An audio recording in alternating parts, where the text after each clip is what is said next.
Radio Kédou, le journal avec Sotelma Malitaire. Bonjour à tous, merci de nous rester fidèles. Bienvenue dans ce journal. Les titres.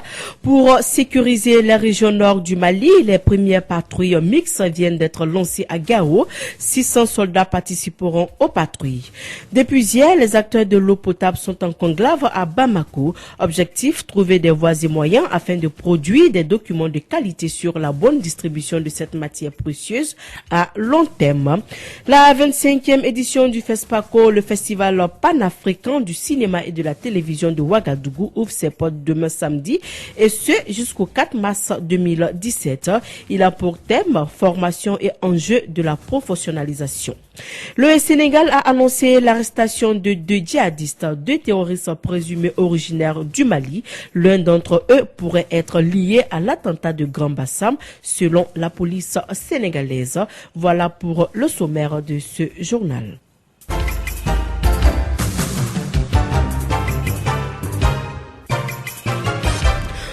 En bref, les premières patrouilles mixtes formées de soldats maliens, de combattants, de groupes pro-gouvernementaux et de l'ex-rébellion ont été lancées hier à Gao. Elles doivent préfigurer la refonte d'une armée unitaire. La cérémonie de lancement s'est déroulée en périphérie de Gao, au siège du mécanisme opérationnel de coordination MOG, une organisation chargée d'organiser ces patrouilles.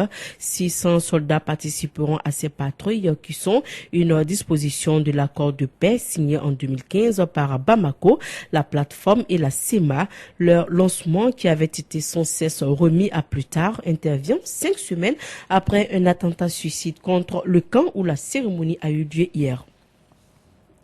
La fourniture des populations de l'intérieur du Mali en eau potable en débat. Une rencontre de 2 jours a débuté depuis hier à Bamako sur la problématique. Il s'agit pour les acteurs de l'eau potable de produire des documents de qualité sur la bonne distribution de cette matière précieuse à long terme. Écoutons à présent Amadou Timoko Diara. Il est le directeur général de la SOMAPEP SA, la société malienne du patrimoine de l'eau potable.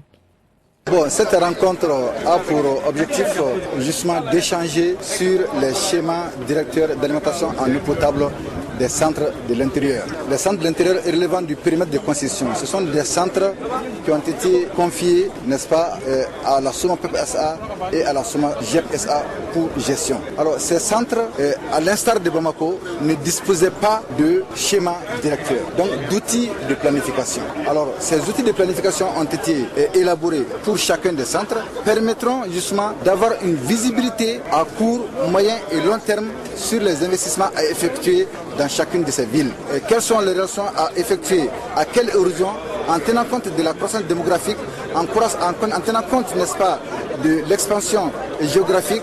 Alors c'est là, c'est de tout cela que nous allons discuter au cours de cet atelier avec l'ensemble des acteurs. Quand les acteurs, n'est-ce pas, politiques, donc les élus, les acteurs administratifs, les préfets, les acteurs techniques, donc des différents départements aussi, sont là pour échanger sur ces schémas directeurs qui sont des outils de planification extrêmement importants pour notre pays en matière de développement. L'heure du bilan pour les agences nationales de développement. C'est la deuxième fois que les activités de ces structures d'appui technique sont examinées à la loupe par les autorités maliennes. Il s'agissait au cours de la rencontre de ce jeudi à Koulouba de donner du sens aux efforts de collectivités à travers cet important programme du gouvernement malien en collaboration avec ses partenaires techniques et financiers. Écoutons Siaka Dambélé, il est le président du conseil régional de Ségou et président de l'association des municipalités du Mali. Il est au micro de Mahamadou Kane. C'est une rencontre complémentaire. C'est la conférence annuelle des agents de développement régional. Depuis leur création, c'est un organe qui a été créé. Chaque année, on fait une conférence annuelle présidée par le Premier ministre, chef du gouvernement. En 2016, précisément le 25 février, il y a eu la première conférence annuelle. Ça nous a permis de planifier les activités que ces agents devaient exécuter en cours d'année 2016, faire le bilan de l'activité 2016 et programmer les activités 2017 pour ces agences. Ces agences constituent des structures d'appui technique pour les collectivités de façon générale, pour leur permettre d'asseoir une bonne gouvernance, pour leur permettre de mettre en œuvre les compétences qui leur sont transférées par l'État. Ça crée la confiance entre les collectivités elles-mêmes, ça crée la confiance entre les collectivités et leurs mandats, la population, ça crée la confiance entre les collectivités et l'État, ça crée la confiance entre les collectivités et les partenaires et ça crée la confiance entre l'État et les partenaires. En bref, bientôt une nouvelle maison d'arrêt à Souban, Koulikoro. Le Conseil des ministres a adopté le mercredi dernier un projet de décret portant approbation du marché relatif aux travaux de construction et d'équipement de la nouvelle maison d'arrêt de Bamako pour un montant d'environ 8 milliards de francs CFA et un délai d'exécution de 24 mois. Les travaux du marché comprennent un bâtiment principal, un bloc administratif, des cellules avec des commodités requises, une salle polyvalente, une bibliothèque, une école de formation, une infirmerie, une salle de prière et des terrains de sport. Le projet de décret adopté s'inscrit dans le cadre de la mise en œuvre de la politique nationale des droits de l'homme. Le financement du marché sera entièrement assuré par le budget national.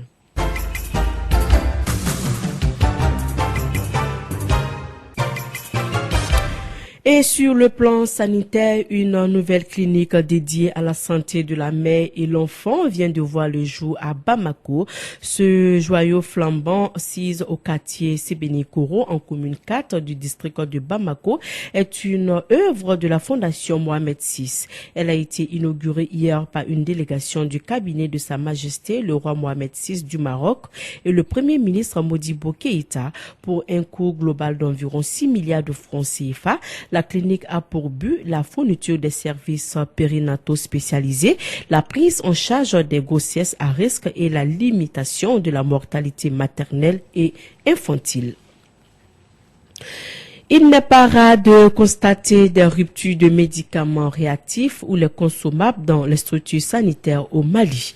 La pharmacie populaire a pour mandat de satisfaire les demandes de ces établissements dans le délai, avec créé un service de communication commerciale et marketing pour éviter les ruptures.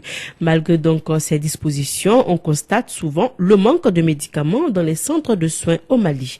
Qu'est-ce qui explique cette situation? Écoutons les directeurs général de la pharmacie populaire du Mali, Dr Moussa Sanogo. Il est au micro de Fanta Diakiti.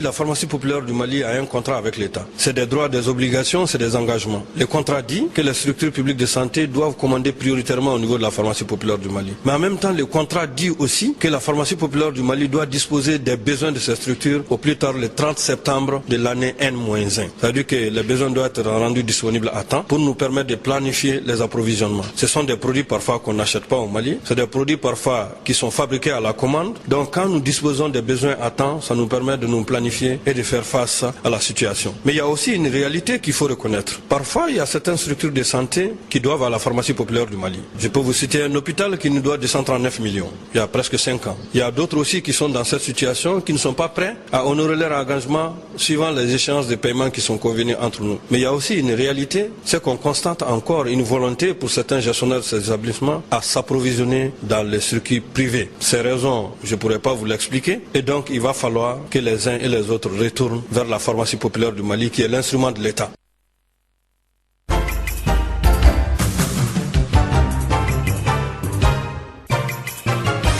L'actualité hors du Mali, le président somalien Mohamed Abdoulaye Mohamed dit Farmajo a nommé un nouveau premier ministre, ici lui aussi de la diaspora somalienne.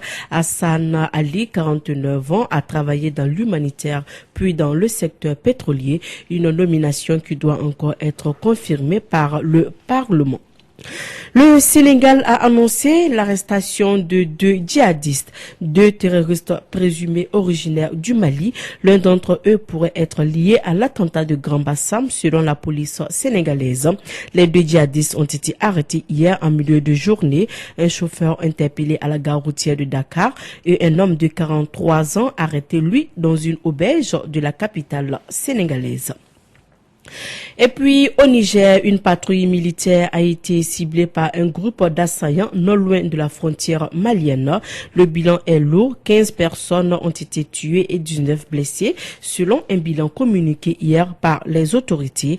Les assaillants ont également volé 7 pick-up et mis le feu à 4 autres véhicules, les plus gros, ceux qu'ils ne pouvaient pas emporter avec eux.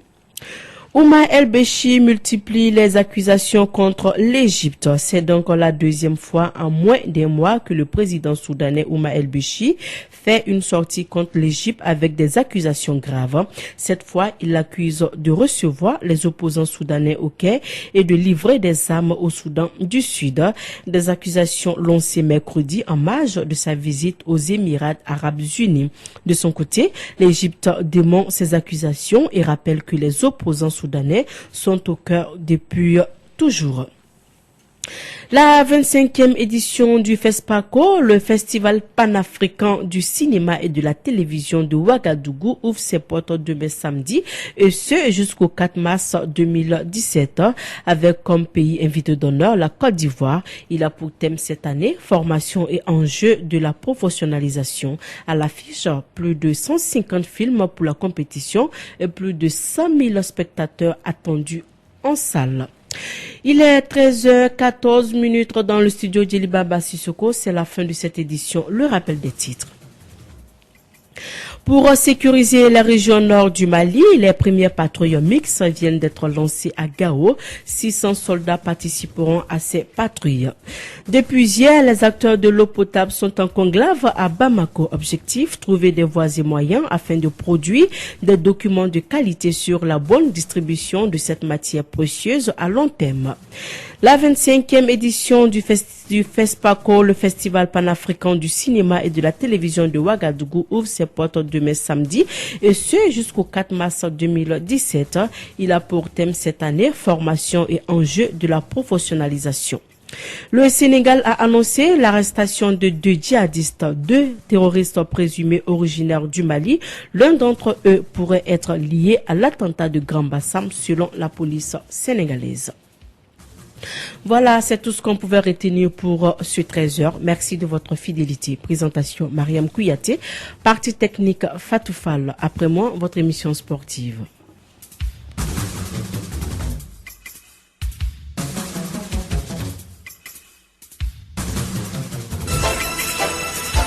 Radio Kédou, le journal avec Sotelma Malitel.